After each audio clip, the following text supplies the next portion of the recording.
అందరికీ నమస్కారం అండి. ఈరోజు నేను చేయబోతున్న వీడియో ఏంటంటే 38వ అధ్యాయంలో నుంచి చేయబోతున్నానండి. అదేంటంటే నానాసాహెబు దేవాలయాలని నిర్లక్ష్యం చేయడం అనమాట. ఆహ్, ఇదండి ఈరోజు వీడియో.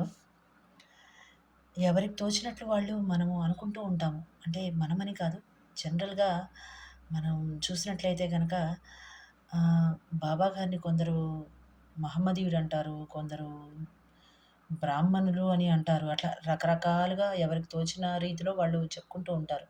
అసలు ఆయన ఏ జాతికి చెందినవారు అనేది ఇక్కడ ఇవ్వబడలేదండి. ఇక్కడ ఏదైతే పేర్కొనబడిందో నేను అదే చెప్తున్నానండి మీకు. అసలు నిజంగా చెప్పాలంటే ఆయన చెవులకి ఆహ్, బ్రాహ్మణులు చెవులు కుట్టించుకుంటూ ఉంటారు కదా! ఆ విధంగా కన్నాలుంటాయంటండి. అలాగే ఆయన ధునిని ఎప్పుడూ వెలిగిస్తూ ఉంటారు. మనం బాబా గుడికి వెళ్ళినా కూడా అక్కడ ధుని లేకుండా ఉండదండి కదా! అలాగే మహమ్మదీయులు గాని అన్నట్టు అల్లా అచ్చా కరేగా అంటూ ఉంటారు. లేకపోతే హిందువుల్లాగా రాముడు మేలు చేస్తాడు అంటారు. అల్లా మాలిక్ ఏక్ హై అంటారు. అలా రకరకాలు ఏ జాతికి చెందినవారో, ఏ ఏ మతానికి చెందినవారనేది ఎక్కడా పేర్కొనబడలేదండి. అలాగే ఆయన తల్లిదండ్రులెవరు అనేది కూడా ఎక్కడా పేర్కొనబడలేదండి. ఇంకా ఏం చెప్పాలంటే, ఆయన షిరిడీలో ఉన్నప్పుడు అక్కడ ఉండే దేవాలయాల్ని ఆయన మరమ్మతులు కూడా చేయించారు. ఒక తుఫాను అలా వచ్చిన సమయంలో అవన్నీ శిథిలావస్థకొచ్చినప్పుడు వాటిల్ని బాబాగారు మరమ్మతులు చేయిస్తారు. ఇంకా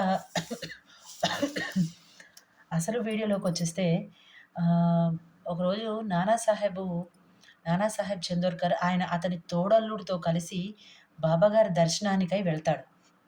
అయితే ప్రతిసారి అతను ఏం చేస్తాడంటే కోపర్‌గాంలో దిగి అక్కడ ఒక దత్త ఆలయానికి వెళ్ళి అక్కడ దర్శనం చేసుకొని అక్కడి నుంచి షిరిడీ వెళ్ళేవాడు. అంటే ఎప్పుడు అతను వెళ్ళవలసొచ్చినా అలాగా చేసేవాడు. కానీ ఈసారి మాత్రం సమయం లేదనే కారణంగా కోపర్‌గాంలో వాళ్ళ తోడలుడు దిగుతానన్నా అతన్ని కూడా వారించి వద్దని చెప్పి నేరుగా షిరిడీ వచ్చేస్తారు. వచ్చి బాబాగారి దర్శనం చేసుకొని అక్కడ బాబాగారితో జరిగే పనులన్నీ చూసుకుంటూ ఉంటారు గుడికొచ్చి.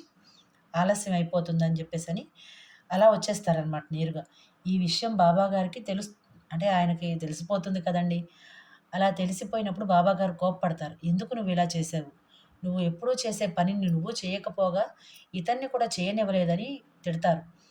ఫస్ట్ అతనికి అర్థం కాదు. ఎందుకు నన్ను తిడుతున్నారు అని అర్థం కాక వదిలేస్తాడు. తర్వాత అడుగుతాడనమాట.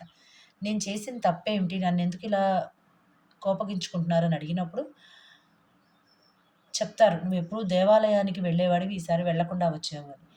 అప్పుడు అతను చెప్తాడు.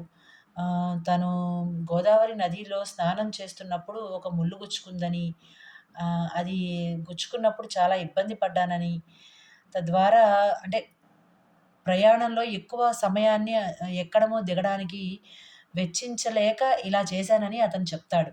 అలా చెప్పినప్పుడు ఇక మీదట అలాంటి పనులు చెయ్యొద్దని క్షమించాలి. బాబా హెచ్చరిస్తారు. హెచ్చరించి అతనికి హితవు చెప్తారు. ఈ రోజుకి ఇంతేనండి. నమస్కారం.